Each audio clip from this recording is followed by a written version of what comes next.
Madalas nating tinago-tago, gusto mo bang mawala? Pwedeng mong magamit nga posible at benepisyo na dala nito. Nagkadkad nga uli ako ng carrots pagkatapos ibinilad ko muna ito sa init ng araw. Dahil sa dala na rin ng sobrang init ng panahon, napakabilis din talagang magpatuyo ng carrots ngayon o kahit ano pa. Maghapon ngang pagbilad nito, heto na nga, dry na nga ang carrots natin. Kumuha ka ng malinis na paglalagyan. Lagay mo nga ang carrots dito pagkatapos kumuha ka ng cloves. Naglagay nga lang ako, depende naman sa dami ng gusto mo pagkatapos kumuha ka ng olive oil. Pwede rin dito yung coconut oil o kaya almond oil. 30 ml nga lang ang nilagay ko dito pagkatapos nilagay ko nga doon sa ating carrots. Dito nga sa ginagawa natin, binabad ko rin to ng magdamag pa. Ilagay mo nga ito doon sa lugar na hindi naman basta magagalaw. Dito pa lang din talaga lalabas na rin yung pinakakatas niya, kinabukasan mo na to galawin pa uli.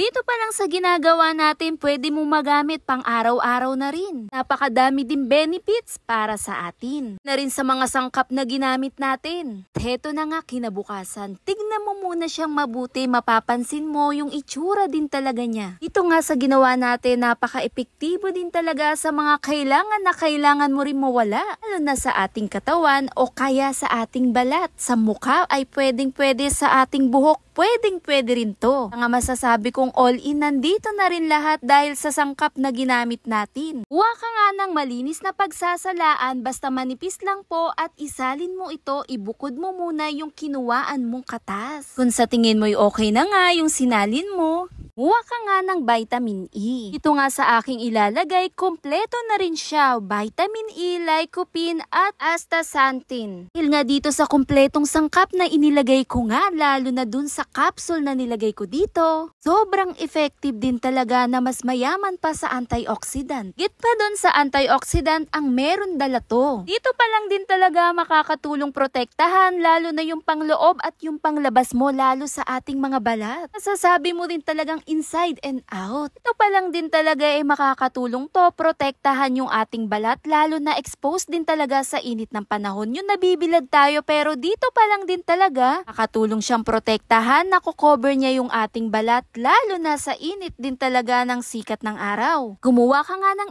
MP bottle kung ano man lagayan na pwede mo isalin mo dito, magagamit mo to pang matagalan pa din talaga. Huwag mo pala ito ilagay sa mainit na lugar para maprotektahan pa rin natin yung dala nito, yung benepisyo nito para sa ating balat. Madalas nating tinago-tago, gusto mo bang mawala? Pwedeng mong magamit dito sa gaya na lang ng stretch mark ko. Dahil dito pa lang makakatulong siyang magbawas din talaga ng mga fine lines natin at higit sa lahat yung stretch mark na lagi nating tinatago-tago. Mitin mo lang din to, idampi mo lang din to araw-araw din. Pwede mo siyang magamit buong katawan mo. Ito na rin talaga yung pinaka-oil na talagang maglalangis din talaga sa katawan mo. Tatanungin, hindi po siya malagkit sa katawan. Yang malambot ang dala din nito. Lalong-lalo na hindi ito mainit sa ating balat. Pwede mo tong ilagay sa iyong buhok, sa may scalp mo. Napaka-moisture din talaga, makakatulong makatanggal ng dandruff mo. Doon pa lang makakatulong siyang mag-grow lalo sa ating mga buhok. Siyempre, nakakatulong din tong protektahan lalo na sa mga damage natin sa balat. Dahil na rin sa mga sangkap na meron to at yung dala-dala nitong lagay natin na capsule na kompletong sangkap with vitamin E, lycopene at yung astaxanthin. Sobrang dami rin talagang benefits nito. Sama na rin dyan yung carrots natin at yung cloves. Doon pa lang din talaga sa carrots makakatulong to mag-replenish sa ating skin. Ito nga'y naaayon lamang sa gusto nyo pero para sa akin, subukan nyo na rin to. Yun lang! Follow for more! Bye!